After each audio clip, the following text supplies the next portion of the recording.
Welcome back, students. We were discussing NCERT read along exercise. तो बच्चों class 11th की NCERT आप open कर सकते हैं चैप्टर नंबर 6 में। यह है लेक्चर नंबर 8 जिसमें हम डिस्कस करने वाले हैं circular motion in vertical plane using energy concept. तो अगर वर्टिकल सर्कल में कोई पार्टिकल घूम रहा है तो उसमें हम एनर्जी का कंसेप्ट कैसे लगाएंगे, इस बात को समझने के लिए बच्चों हम देखते हैं एग्जाम्पल 6.7। तो आप अपनी बुक्स ओपन कर सकते हैं। So here is example 6.7। A Bob of mass m is suspended bye A light string जिसकी लेंथ है कैपिटल L, जैसा कि आप डायग्राम में देख पा रहे हैं। It is imparted a horizontal velocity v0, ये इसको दी गई लोअर मोस्ट पॉइंट पर horizontal velocity v0 at the lowest point a, यहाँ पर हमने इसको वेलोसिटी दी such that it completes a semi circular trajectory, यानी ये आधा चक्कर पूरा कर लेता है, semi circular trajectory in the vertical plane with the string becoming slack only on reaching the top most point c। यहाँ तक जाने तक रस्सी में टेंशन रहती है और यहाँ c point top most point पर जाकर स्ट्रिंग स्लैक होती है। This is shown in figure 6.6। Obtain an expression, हमें एक्सप्रेशन डिराइव करके निकालना है कि ये वेलोसिटी कितनी दी होगी v0। The speeds at points b and c, b पर स्पीड कितनी होगी, c पर कितनी होगी। The ratio of the kinetic energies kb upon kc at b and c, b और c पर काइनेटिक एनर्जी का रेशियो निकालेंगे। Comment on the nature of the trajectory of the bob after it reaches the point c, c पर पहुंचने के बाद जो trajectory का नेचर है वो ट्रेजेक्टरी कैसी होगी उस पर हमें कमेंट करना है। तो सर्कुलर मोशन से रिलेटेड जो प्री रिक्विसाइट है वो मैं आपको क्लियर कर दूं। हम जानते हैं जब भी सर्कल में मोशन होगा एक फोर्स काम करता है बच्चों, सेंट्रीपिटल फोर्स। तो अगर मैंने पत्थर को रस्सी से बांधा और मैं घुमा रहा हूँ, हॉरिजॉन्टली घुमा सकता हूँ या मैं घुमा सकता हूँ वर्टिकली। तो पत्थर खींच रहा है रस्सी को बाहर की तरफ, तो पत्थर जो रस्सी को बाहर की तरफ खींच रहा है तो टेंशन क्रिएट हो रही है रस्सी में। तो इसके लिए हम एक्सप्लेनेशन क्या देते हैं कि रस्सी में ये जो टेंशन क्रिएट हो रहा है क्योंकि पत्थर रस्सी को बाहर की तरफ खींच रहा है, this tension is caused due to centrifugal force mv²/r, उसकी वजह से है। और क्योंकि पत्थर रस्सी से छूटकर दूर नहीं जा रहा है, यानी रस्सी भी पत्थर को खींच रही है, तो रस्सी पत्थर पर जो लगा रही है टुवर्ड्स दी सेंटर, तो हम उसका एक्सप्लेनेशन देते हैं ये है सेंट्रीपिटल फोर्स जिसका मैग्नीट्यूड भी mv²/r है। और अगर ओमेगा एंगुलर वेलोसिटी है तो m⍵² r है, m⍵²r। तो हम ये कैलकुलेट कर सकते हैं बच्चों, क्योंकि v होता है ओमेगा r, तो वहाँ से हम निकाल सकते हैं। ठीक है, तो m⍵²r और mv²/r, तो r के एक पावर कटने से ये एक्सप्रेशन इस तरह का बनता है। तो ये जो फंडामेंटल हैं सर्कुलर मोशन के, अगर ये हमें पता है तो हम इस एग्जाम्पल को समझते हैं आगे एनर्जी के कंसेप्ट से। वर्टिकल मोशन में जब वर्टिकल प्लेन में जब मोशन होता है बच्चों तो ये नॉन यूनिफॉर्म होता है, और हॉरिजॉन्टल प्लेन में होता है तो यूनिफॉर्म होता है, या हो सकता है हम उसको कांस्टेंट स्पीड से घुमा सकते हैं। सर्कुलर मोशन के लिए यूनिफॉर्म कहा जाता है अगर स्पीड कांस्टेंट रहती है, और नॉन यूनिफॉर्म कहा जाता है अगर स्पीड वैरी करती है। जैसे पत्थर ऊपर की तरफ जाएगा तो स्पीड कम होगी, नीचे की तरफ आएगा तो स्पीड बढ़ेगी, तो उसको हम बोलेंगे नॉन यूनिफॉर्म। हॉरिजॉन्टली घुमा रहे हैं कांस्टेंट स्पीड से, वर्टिकली भी घुमा सकते हैं कांस्टेंट स्पीड से, उसके लिए एक्स्ट्रा एफर्ट हमको करने होंगे। So let's discuss the solution. There are two external forces on the bob. मान लीजिए वही आप इसको प्रैक्टिकली फील कर सकते हैं। एक कोई सा पुराना सेल जो ख़त्म हो चुका है घड़ी से या कहीं से, वो पेंसिल सेल लें, एक मजबूत धागे पर उसको बांधें और उसे हॉरिजॉन्टल सर्कल में घुमाकर वर्टिकल सर्कल में घुमाकर एक्सपीरियंस करें। टेंशन के बारे में, वेलोसिटी के बारे में, ये सब फील करके देखें। तो अभी क्या क्या काम कर रहे हैं इस पर, ग्रेविटी है mg नीचे की तरफ, और टेंशन टी है इन द स्ट्रिंग। ये दो फोर्स है।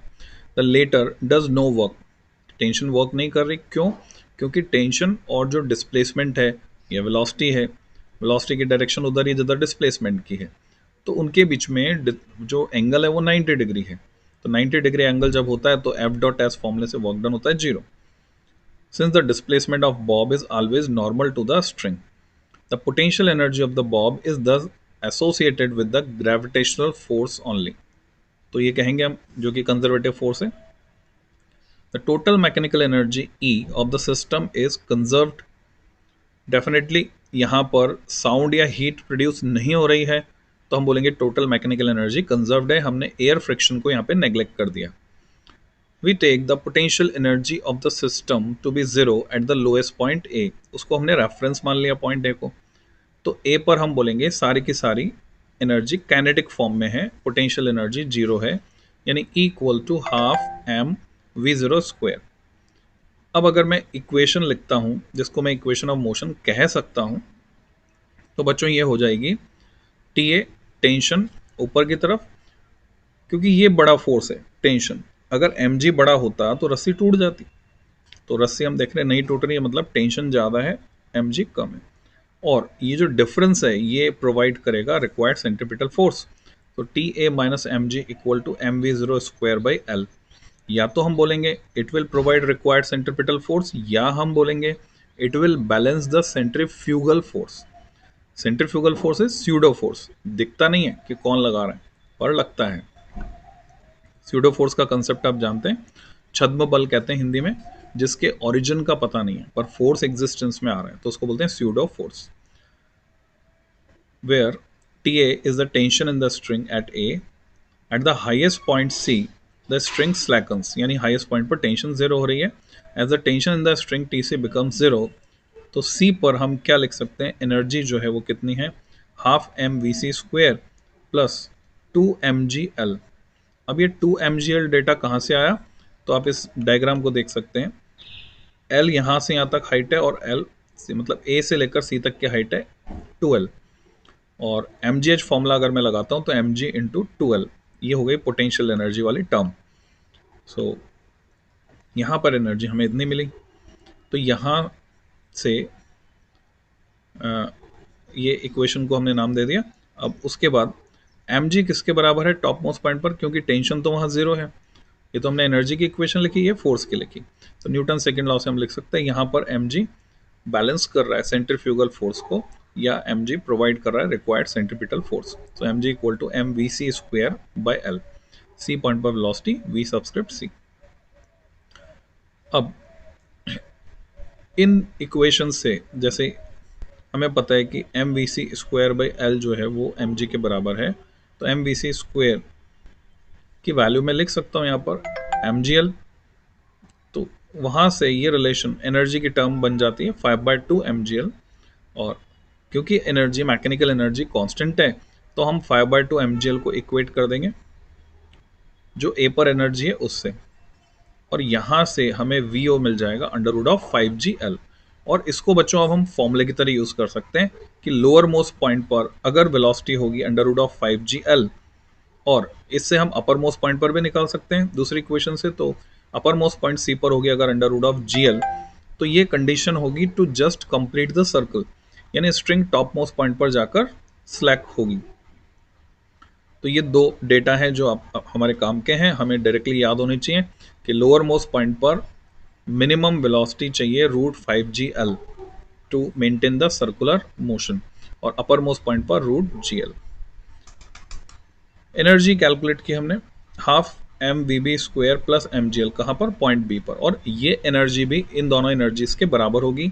Equating this to energy at A and employing the result from one, namely v zero square equal to 5gl, ये अगर मैं रख देता हूँ तो यहाँ से रिलेशन मिलता है मुझे एनर्जी का 5/2 mgl के बराबर, और उससे हम कंक्लूड करेंगे कि बी पॉइंट पर वेलोसिटी आती है √3gl। तो ये तीसरा डेटा और आगे हमारे पास, यानी to just complete the circle, जब वर्टिकल सर्कल में घुमा रहे हैं पेंडुलम को, तो लोअर मोस्ट पॉइंट पर √5gl की जगह r में कह सकता हूँ, टॉप मोस्ट पॉइंट पर √(GR) और हॉरिजॉन्टल लेवल पर जब वो आ जाएगा तो √3GR या GL। काइनेटिक एनर्जी का रेशो हमें निकालना था बी और सी पर, तो काइनेटिक एनर्जी का रेशो निकालेंगे तो वो मिलता है 3:1। वैल्यू पुट कर देंगे VB और VC की। At point C the string becomes flat and the velocity of the bob is horizontal and to the left, क्योंकि उस समय उसमें वेलोसिटी है, टेंशन जीरो हुई है। If the connecting string is cut, अगर उस क्षण उस रस्सी को काट दें हम कैंची लेकर, एट दिस इंस्टेंट, आप एक्सपेरिमेंट कर सकते हैं, किसी की मदद ले लेना आप। The Bob will execute A projectile motion with horizontal projection akin to a rock kicked horizontally from the edge of a cliff। यानी बिल्कुल वैसे ही, अकिन जो शब्द है उसका मतलब है बिल्कुल वैसे ही जैसे कि आपने किसी पत्थर के टुकड़े को हॉरिजॉन्टली किक मारी, तो जो पाथ, जो ट्रेजेक्टरी वो फॉलो करेगा पैराबोलिक, वैसी ही ट्रेजेक्टरी पर ये जाएगा। Otherwise the Bob will continue on it's circular path and complete the revolution. और अगर हमने रस्सी को नहीं काटा तो बच्चों ये लूप कंप्लीट करेगा। हाँ, अगर इससे पहले कहीं पर स्ट्रिंग स्लैक हो गई, यानी टॉप मोस्ट पॉइंट पर जाने से पहले ही अगर कहीं स्ट्रिंग स्लैक हो गई तो फिर ये सर्कल कंप्लीट नहीं कर पाएगा। तो ये मिनिमम कंडीशन है, यानी ये क्रिटिकल कंडीशन कह सकते हैं। लीस्ट रिक्वायर्ड है कि टॉप मोस्ट पॉइंट पर अगर स्ट्रिंग स्लैक हो रही है, टेंशन जीरो हो रही है, तो लूप कंप्लीट होगा, अदरवाइज लूप कंप्लीट नहीं होगा। तो बच्चों ये एनर्जी के कंसेप्ट से हमने वर्टिकल सर्कुलर मोशन को समझा। इस लेक्चर में इतना ही। नेक्स्ट लेक्चर में मैं डिस्कस करूंगा कंटिन्यूशन में the potential energy of A spring. तो हम स्प्रिंग की बात करेंगे। तब तक आप लोग क्या कीजिए, अलग अलग तरह के स्प्रिंग्स जो घर में इधर उधर हैं उनको देखिए कैसी हैं, कंप्रेशन में काम करेंगी या एक्सपांशन में काम करेंगी, शेप कैसा है उनका, वो अपने पास एनर्जी स्टोर कर रही हैं किस तरह से। जस्ट ऑब्जर्व इट, देखकर आप इमेजिन कर सकते हैं, और छूकर देखना है, हाथ लगाकर उसको यूज़ करना है। जैसे मोटरसाइकिल में शॉकर होता है, तो मोटरसाइकिल की सीट को दबाकर देखिए वो स्प्रिंग कैसे काम कर रही है, क्या वो एक्सपांशन होता है उसका या कंप्रेशन होता है। पेन की स्प्रिंग देखिए, कंप्रेशन करेंगे या एक्सपांशन करेंगे, वगैरह वगैरह। तो उसे क्या होगा जब हम इसको थ्योरी में पढ़ेंगे, तो आपकी नॉलेज एक बार में परमानेंट हो जाएगी, लाइफ लॉन्ग। आप बोलेंगे हमको नहीं चाहिए, हमें तो खाली नंबर लाने के लिए पढ़ना है। ये गलत अप्रोच है। अगर आप बोलते हैं खाली नंबर लाने के लिए पढ़ना है, then today unsubscribe my channel. मैं नंबर लाने के लिए नहीं पढ़ा रहा हूँ। नंबर तो बच्चों आउटकम है, जो प्रोसेस हम फॉलो कर रहे हैं। जब हमारा प्रोसेस सही है तो नंबर तो आने ही आने हैं, वो तय है। तो नंबर्स जो हैं, मार्क्स जो है वो आउटकम है। जिन्होंने 3 इडियट फिल्म नहीं देखी, दोबारा देख लो, देखिए समझ में नहीं आई दोबारा देखो। तो बच्चों मार्क्स अपने आप आएंगे अगर हम चीज़ों को समझ पाएंगे अच्छे से। So do as directed. मिलते हैं जल्दी ही नेक्स्ट वीडियो में। Happy learning.